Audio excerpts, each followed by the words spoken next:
The Gospel according to St. Luke chapter 14.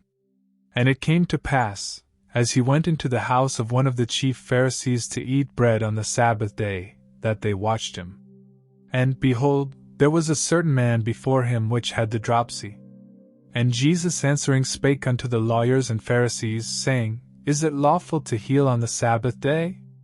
And they held their peace. And he took him, and healed him, and let him go, and answered them, saying, Which of you shall have an ass or an ox fallen into a pit, and will not straightway pull him out on the Sabbath day? And they could not answer him again to these things.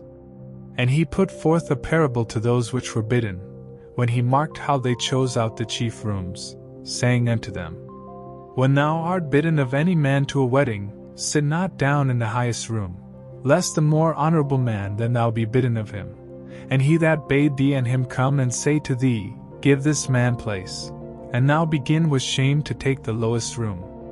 But when thou art bidden, go and sit down in the lowest room, that when he that bade thee cometh, he may say unto thee, Friend, go up higher, then shalt thou have worship in the presence of them that sit at meat with thee.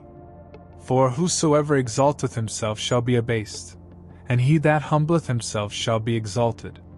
Then said he also to him that bade him, When thou makest a dinner or a supper, call not thy friends, nor thy brethren, either thy kinsmen, nor thy rich neighbors, lest they also bid thee again, and a recompense be made thee.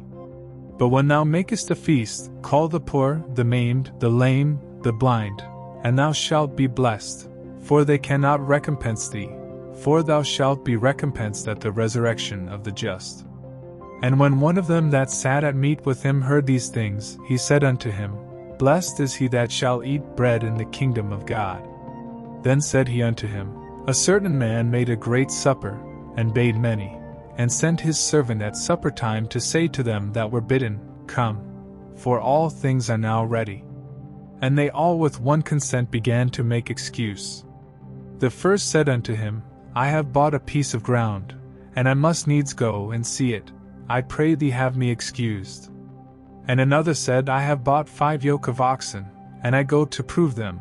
I pray thee have me excused. And another said, I have married a wife, and therefore I cannot come. So that servant came, and shewed his lord these things. Then the master of the house being angry said to his servant, Go out quickly into the streets and lanes of the city, and bring in hither the poor, and the maimed, and the halt, and the blind. And the servant said, Lord, it is done as thou hast commanded, and yet there is room. And the Lord said unto the servant, Go out into the highways and hedges, and compel them to come in, that my house may be filled. For I say unto you, that none of those men which were bidden shall taste of my supper.